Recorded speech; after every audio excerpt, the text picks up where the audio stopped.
Good morning. Morning. It's Friday, February 2nd. I'm Andrew Morrissey. That's Elaine Kinsella. Hello. Good evening. Weather this morning, it's very cold. My car was frozen earlier on. The windscreen, yeah. It's very cold out there this morning. You were in a bit earlier than me. Yeah. I wasn't. It's a little bit chilly out there now and will remain so across most parts of the day. Highest temperatures of 6 or 7 degrees. There will be some sunshine breakthrough, but there will be a mix of a couple of showers in there as well. What's going on? Not much, how are you? I'm good. I'm wearing this is my favourite hat. Now, this isn't just because the Six Nations is on. This is because I need a haircut. Ireland.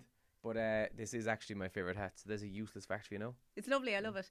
My brother actually says Ireland, by the way. Ireland. Yeah, I remember being in school. We're not going to go through this now, but I remember being asked a question years ago. Can you spell 3 countries that begin with A but don't end in A? Right? Oh, yeah, it's tough. Yeah. I can't remember all 3. I can get 2. But anyway, a friend of mine was actually, Ireland. Ireland's one. Go on, give us 2. Afghanistan. That doesn't end in A. Doesn't end in A. Okay. Afghanistan, right. I didn't think we were actually going to do this. Oh, I was going to say Albania, right? That's wrong. That ends in A. I'm trying to think of anything that just begins with A. Azerbaijan? Yes. And can I go full disclosure here? Yes. I never got the third. I can't think of the third. I've seen that teaser and things before, and I can't remember what I've read the answer, and I can't remember what it is. Yeah, anyway, sorry, distracted, tangent, comment. Yeah. Some of the top trends this morning on Twitter. Dairy Girls is trending. Listen, I still haven't watched it. I'm so excited about watching it. It's supposed to be brilliant. Mm-hmm. Did you hear the news yesterday? I heard Brendan talking about this. Nadine Coyle is set to appear in it. Spotted that, yeah. Please, it's set in the 90s, right? Yeah. Was 6 the 90s or is that the early noughties? Oh, 6 was 2001, I think. Oh, damn. I thought Nadine Coyle was going to play herself maybe or something. No, that wouldn't make any sense. But anyway, I love that whole 6 thing. It is very good, though. What date of birth? Daddy, what's my date of birth?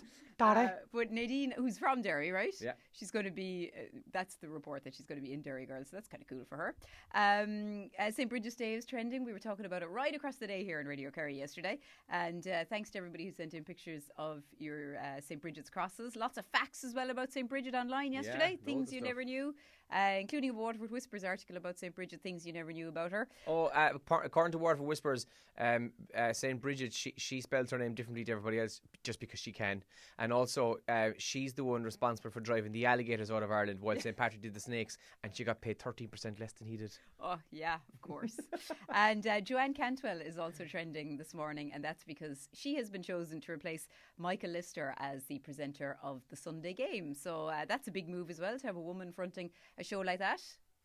And you know what? Well deserved. She always presented Against the Head, and she's very good at it. And I like her generally anyway. Did you know that I almost got her job once? Yeah, I know the story. Yeah. Go on. Basically, I applied for a job in RT when I was about 18. Got a phone call, was shortlisted to go for an interview. I was like, oh my God, I'm so excited. And then about 20 minutes later, I had a voicemail on my phone from the HR lady who rang me. She didn't actually ring me back again. She just left a voicemail saying that they mixed up the files and that she didn't mean to ring me. She meant to ring somebody else. And it's the job that Joanne Cantwell eventually got. But yeah, I laughed it off. But I was a little bit... That woman, like, when she didn't have the balls to ring me back. No, she didn't. She should have rang you back. Yeah, she should have rang me back. I'm sorry, you're still kind of a bit bitter about it, are you? I'm just saying, like, that in 2019, I could have been the guy to front. You could have been Joanne Cantwell. I could have been Joanne Cantwell. But God look, love us. I get over it. It's fine. You might get over it in another 12 years, maybe. Yeah. Anyway, good luck to Joanne. She is the right choice. I think she'll be very good. In fairness, and as you said, it's RT's flagship GA programme, so she'll be excellent on that. That's good. Papers this morning. On the front page of the Examiner, there's a picture of Valerie and Raymond Knight from Abbeydorney. They're standing next to a sign on the way into Abbeydorney that says, "Will the bastards who keep smashing my wall stop? I'm too old for this." People keep crashing into their wall, and their picture on the front page there this morning, and it says the headline, "One billboard outside Abbeydorney," playing the words of the new movie. Stark ongoing collapse in Garda figures, bodies dropping hand in hand with numbers by, say, communities, is also on the front page there. And Joe Schmidt's on the front page, not about the matches this weekend, or at least not directly. He says players being at the rape trial in Belfast, it won't affect their preparations after pictures of Rory Best, who's the Ulster captain and Irish captain, was at the proceedings in Belfast yesterday, along with Ian Henderson, both of which are starting against the French tomorrow.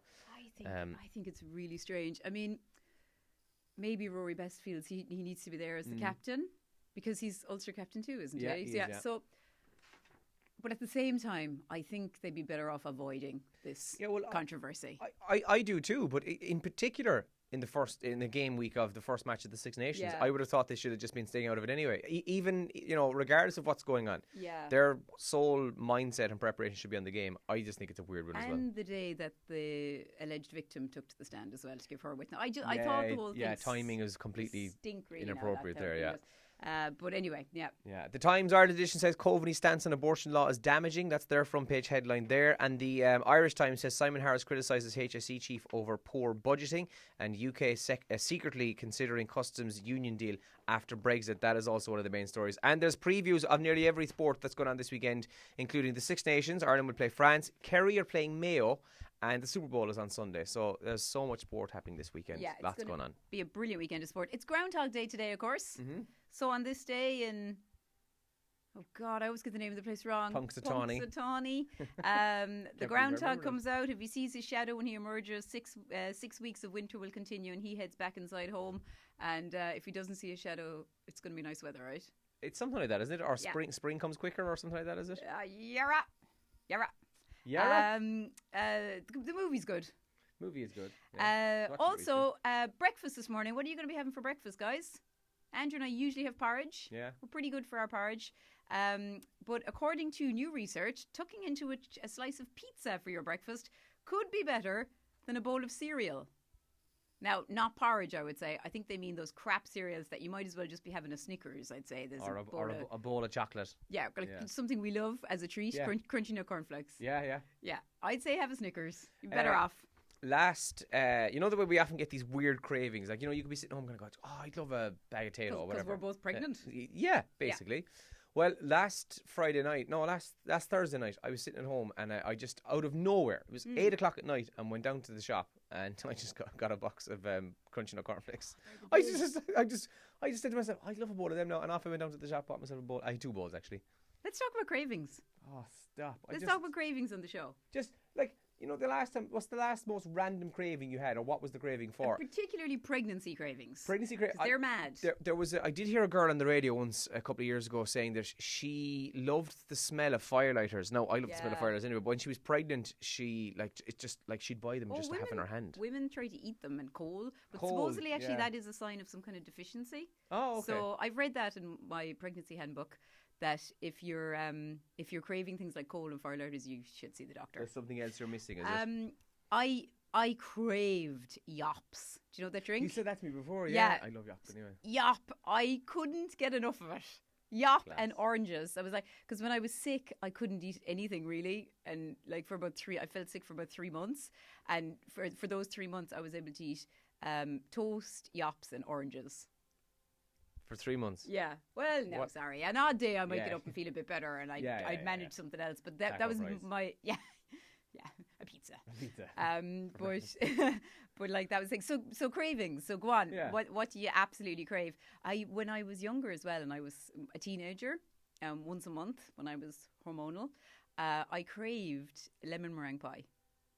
That's really random. To the point that I would be sitting in school and would have PMS, and I would be like biting my fingers thinking about lemon meringue pie. It's like, that's really weird. So I remember my mom going to Tralee one day to do the shopping, and came home, and she knew, she had just timed it. She was like, it's 28 days later, this crazy lunatic is going to want a lemon meringue pie. And she came home with like 2 lemon meringue pies from Darrow Sullivan's in the mall. Sound.